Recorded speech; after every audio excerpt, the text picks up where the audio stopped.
আমার কেক খেতে অনেক বেশি ভালো লাগে, তাই আমার অনেক দিন ধরে ইচ্ছা ছিল একটু কেক ফ্যাক্টরিতে যাব আর দেখবো যে কেকগুলা কিভাবে বানানো। সব সময় আসলে রেস্টুরেন্টে ঘুরতে ভালো লাগে না, তাই সেই দিন আমি আর আয়ানা ভাবছিলাম যে আমরা নতুন কিছু এক্সপ্লোর করব। তাই ভাবলাম যে নতুন কিছু দেখি, আর সেটা হচ্ছে কেক বানানো। আর সেটা দেখার জন্য তো অবশ্যই কেক ফ্যাক্টরিতেই যেতে হবে। আমরা যখন যাই তখন কারেন্ট ছিল না, বিধায় এরকম অন্ধকার অন্ধকার লাগছিল।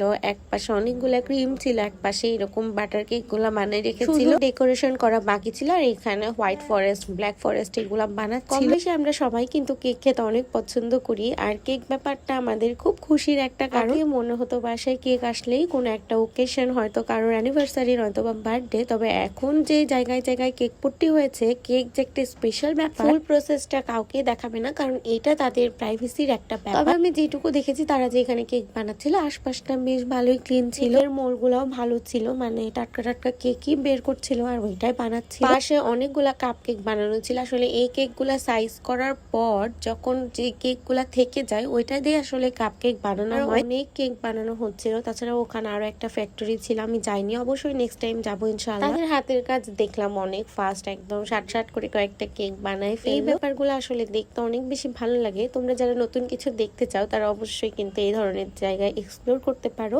বেশ ভালো একটা ইন্টারেস্টিং। আর আসার সময় রায়ানার এতগুলা কেক দেখে খুবই খেতে ইচ্ছে করছিল, তাই সে ওইখান থেকে একটা কাপ কেক নিয়েছিল। আজকের ভিডিও এই পর্যন্ত, আবার দেখাবে নেক্সট ভিডিওতে। ভিডিও ভালো লাগলে অবশ্যই লাইক কমেন্ট করো আর আমার পেজে ফলো দিও। আল্লাহ হাফেজ।